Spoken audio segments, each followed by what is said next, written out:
Yo, it's Brian here. Today, gonna be talking about the San Francisco 49ers. As always, gonna be doing my edge-to-edge videos between the 49ers and the Cardinals part 2 for this year. This is the second meetup between these two, if you don't know already. Video kind of late for this time of the year, but at the same time, I mean, it was Monday Night Football. It's kind of throws my schedule off quite a bit. Usually I have an edge-to-edge video on Monday and then my predictions on Tuesday, but I had to mix it around. And then Thursday, I was supposed to have it out yesterday, but didn't get a chance to. I had a lot of things going on. So, yep, happening on a Friday. I guess better late than never. So, apologize for that. But, this edge-to-edge video in particular, 49ers versus Cardinals, is going to be a little bit different because, injuries, right? So, I have to take that into account. Like George Kittle, that's probably going to be the biggest factor of them all. Also, Emmanuel Sanders, I don't know if he's going to be playing. So, other things like that. That's going to be something to think about if you're watching this video. I'm going to get the video started, but before I do, please like and subscribe. That's going to help out a lot. And yeah, let's just get this video started.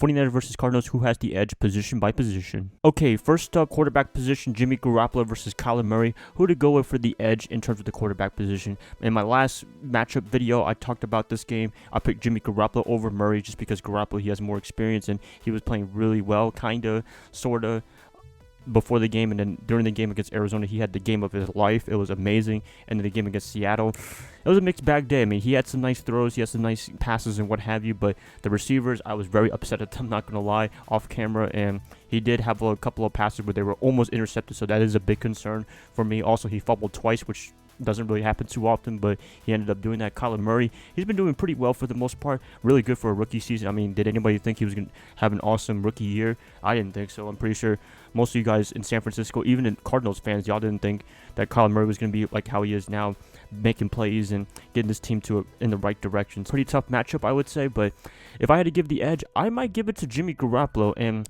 for me, I don't want to base too much based on last game and the previous matchup between these two. It's usually a new week, new slate, so I have to kind of project on what's going on. I think Jimmy, he's going to have another good day. Maybe it's going to be a little bit hard with George Kittle and Emmanuel Sanders probably going to be out. Matt Breida is not going to be playing as well, so they're going to have to rely on Mostert and Tevin Coleman and probably Jeff Wilson to hang the load for the running position. So Jimmy Garoppolo, slight edge. Kyler Murray, I do like him in this game. I think he can do a lot of stuff, but I don't know if he's going to be running wild and going crazy like he did in the first meeting, just because I think with the 49ers now, they have a lot of good rest and a lot of stuff happening for them for 6 days, and they're really motivated definitely to win this game and get back on track after the loss to Seattle. So edge, Jimmy Garoppolo, but slight bit, even though Kyler Murray I am a big fan of, definitely. Next up, running back position. This is a little bit difficult because I just mentioned Matt Breida. He is doubtful for this game, and the Cardinals are going to be implementing David Johnson and Kenyon Drake into this lineup. So, it's a little bit tough, actually. I mean, early on in the season, I was just hands down giving it to the 49ers running back by committee, but it's looking a little mortal for the past couple of weeks now. It's the running backs? Is it the offensive line play? I'm not sure yet. Or a lot of teams are just loading up the box like crazy. I mean, you look at the Seattle game, we couldn't run the ball pretty much at all until Mostert at the end of the game in overtime. But other than that, it was pretty difficult because they're just going to load up the line a lot, and they're going to make Jimmy Garoppolo throw, which I think Arizona did that last game, and Jimmy had a great game, about 4 touchdowns and no interceptions, no turnovers, so that was great right there. But yeah, I mean, it's a little bit difficult to pick the running back position. I would say hands down 49ers, but that's not the case for this week, especially with Breida being out. So if I had to pick the edge, oh, okay, let's see who to pick. Actually, I'm going to pick the 49ers for this one. I know some of you guys are like, oh my gosh, Kenyon Drake, he had an awesome game against the 49ers last game 2 weeks ago. But yeah, that was a Thursday night matchup. They didn't really know what to expect. But now I think with Robert Saleh knowing what Kenyon Drake's about in their matchup previously 2 weeks ago, and he probably saw some tape against the Tampa Bay Bucks on Sunday, I think that he has enough tape to know what his tendencies and what have you are for him as a running back for the Cardinals. So I really believe that they will be much more prepared this time around with David Johnson and Kenyon Drake than with the little rest that they had on Thursday Night Football. So, yep, giving it to the edge to the 49ers, although you got to be careful with those two running backs because they can do some damage, but I don't think it's going to be running wild like they did on Thursday Night Football last time. Next up, wide receiver position, almost hands down, I have to give it to the Cardinals because, oh man, that 49ers, it just kind of pissed me off camera talking about them, Kendrick Bourne and them. I mean, he did have a touchdown, but at the same time, he was dropping passes, and the Jimmy Garoppolo interception, I kind of blamed it on Bourne, no live. So, oh man, the hands are not there. Deebo Samuel, very impressive though, but assuming Emmanuel Sanders isn't 100%, he's not ready to go, I have to give it to the Cardinals. I mean, Christian Kirk, Andy Isabella, they can make plays big time. You still got Larry Fitzgerald. I mean, there's just a lot of guys they can go to, even Pharaoh Cooper for the most part. So, really, 49ers, in the wide receiver position, it's pretty inferior for right now. But if Emmanuel Sanders was 100%, I would definitely give it to the 49ers just because him and Garoppolo have something special going on. But for right now, I mean, looking like it, I have to give it to Arizona's wide receiver position almost hands down. And we've had problems with the wide receiver position for a while now. So, yep, Arizona. Tight end position, George Kittle versus Max Williams. I'm assuming that's the starter for the Cardinals. You know what? I don't know. It's kind of difficult because Kittle, he's not going to be playing this game. So I got to go Ross Dwelling, Levine Toilolo. And, you know, I would give an edge to a tie, but I don't do ties. I think that's kind of a cop-out way to give an answer. So if I had to give an edge, I'll probably give it to Ross Dwelly. I think he made some nice plays during the game against the Cardinals and against Seattle Monday Night Football. Dwelly, he had that third down, a game sealer of a win against the Cardinals before the end of the game. So I think that's really impressive. So if I had to give an edge, I would give it to the 49ers just a slight bit. If it was George Kittle, it'd be hands down 49ers, but a little bit difficult since he's not going to be playing for the most part in this game. Last up, offensive lineman for the offensive side of the ball. Oh, who to go with for this one? I don't know, because the 49ers, they've been struggling a little bit. I know Joe Staley and Mike McGlinchey, they were struggling big time against Seattle's defensive line. They got shocked coming back from their injuries, and Joe Staley's going to be out for this game and for the next couple of weeks. So Justin School will be coming back in, which is pretty promising because he had a really good campaign when he was the 49ers starting left tackle for a while when Staley went out. So that gives me some good faith for him to do really well and protect Jimmy's blind side. Who to go with? I don't know who to go with, to be honest with you. I know I keep saying that, but I really don't know who to go with. But should I go with the tie? No, I'm not going to go with the tie. I'm going to maybe go with the 49ers. It's, man, that's just difficult. Okay.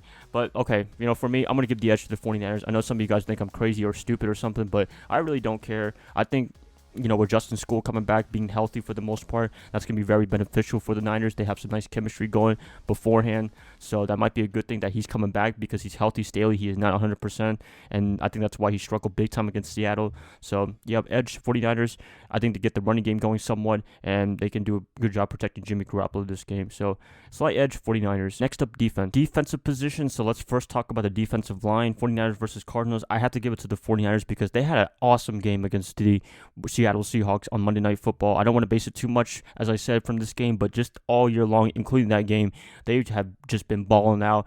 D Ford and them, DeForest Buckner, they have been awesome. They were able to get pressure. They're able to sack the quarterback. They're able to just do 4-man rushes, occasional blitzes, but for the most part, they're able to get to the quarterback. And the game against Seattle, third down, man, they were just able to relentlessly get to him. DJ Jones, man, just freaking awesome. Ronald Blair, he's going to be out for the year, so DeMontre Moore would be taking over for him. 49ers defensive line doesn't change a thing. I think they are a very beneficial thing. And a note right here, Chandler Jones and T. Sizzle, they are outside linebackers. They are not defensive ends, and if you didn't know that already. So, edge, 49ers defensive line. Linebacking crew. So, speaking of that, I'll actually give the edge to the Arizona Cardinals because Chandler Jones, Pro Bowl guy, we all know what he stands for. T. Sizzle, he's kind of okay for the most part, but they can get to the quarterback, and Jones, he did get to Jimmy Garoppolo a little bit in the last meeting, so I'm going to give it to the Arizona Cardinals, although the 49ers linebacking crew with Dre Greenlaw and Fred Warner, I think that's a really good crew as well, but I'm going to give it to Arizona in this case for the linebacking position. Last up, defensive backs. Who to go with for this one? Do I go with Bubba Baker, who had an amazing game against us on Thursday Night Football? Do I go with Richard Sherman, Emmanuel Mosley, and the whole crew? Actually, for the defensive backs position, I'm going to give it to the 49ers because, man, they just balled out, and they've been balling all year long. Emmanuel Mosley, that guy has been the biggest surprise out of anybody that I've known this whole year. He has been awesome. He's been a lockdown quarterback for the most part. And for the most part, the game against Seattle on Monday Night Football, he did a pretty good job in covering DK Metcalf. And, looking at the sizes, Mosley's not as big as Metcalf, but he did an amazing job. And they can take the ball away. Kwan Williams and them, they did an amazing job. And being able to get corner blitzes and what have you, I think that's a very beneficial thing for the 49ers. So, edge, San Francisco, although Bubba Baker and Patrick Peterson, they're not too bad either. Although Peterson, he kind of messed it up at the end for you guys in Arizona with Emmanuel Sanders catch. I'm pretty sure you guys remember that. So, edge, San Francisco. Last up, special teams. Who to go for this one? Okay, special teams. This is a more interesting one. This is a pretty quick one usually, but, we got to talk about our guy, Chase McLaughlin. Really good dude in the regulation time, and then overtime, he whipped it pretty badly. I'm pretty sure you guys know that by now. And I don't want to say he's the reason why we lost. We had a lot of opportunities. Defensively, they balled out, but offensively, I don't know, the receivers in them, couldn't really click with Garoppolo and what have you, and I think that was a big downfall for us. But definitely, that was not good at all to miss the potentially game-winning field goal in overtime and then give Seattle a chance to kick their field goal and win. So that, man, I don't know what to think about that. But yeah, if I did give us edge, I'll probably give it to Arizona. In this case, I usually give it to Robbie Gould, but I don't think he's going to be playing for this game. It looks like he's doubtful for this game, which is very unfortunate. I'd love to have him. I mean, if we would have been available last week against Seattle, we definitely would have beat Seattle. But it's a game of field goals, and we ended up losing it. So, that loses me a little bit of faith, and McLaughlin should be playing again this Sunday against Arizona. So,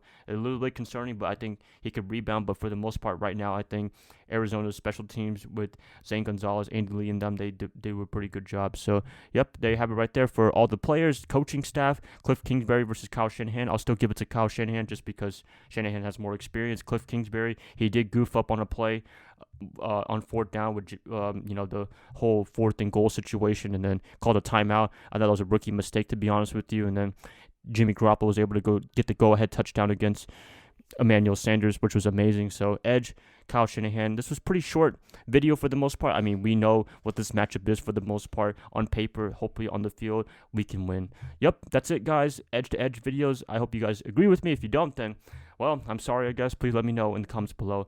And I'm going to end the video right here. If you guys like this, please like and subscribe. That's going to help out a lot. I'll be catching you guys up tomorrow on a Saturday to talk about injuries and what have you. I'll see y'all then. Bye, guys. Love y'all. Y'all have a great rest of your night. Go Niners all day.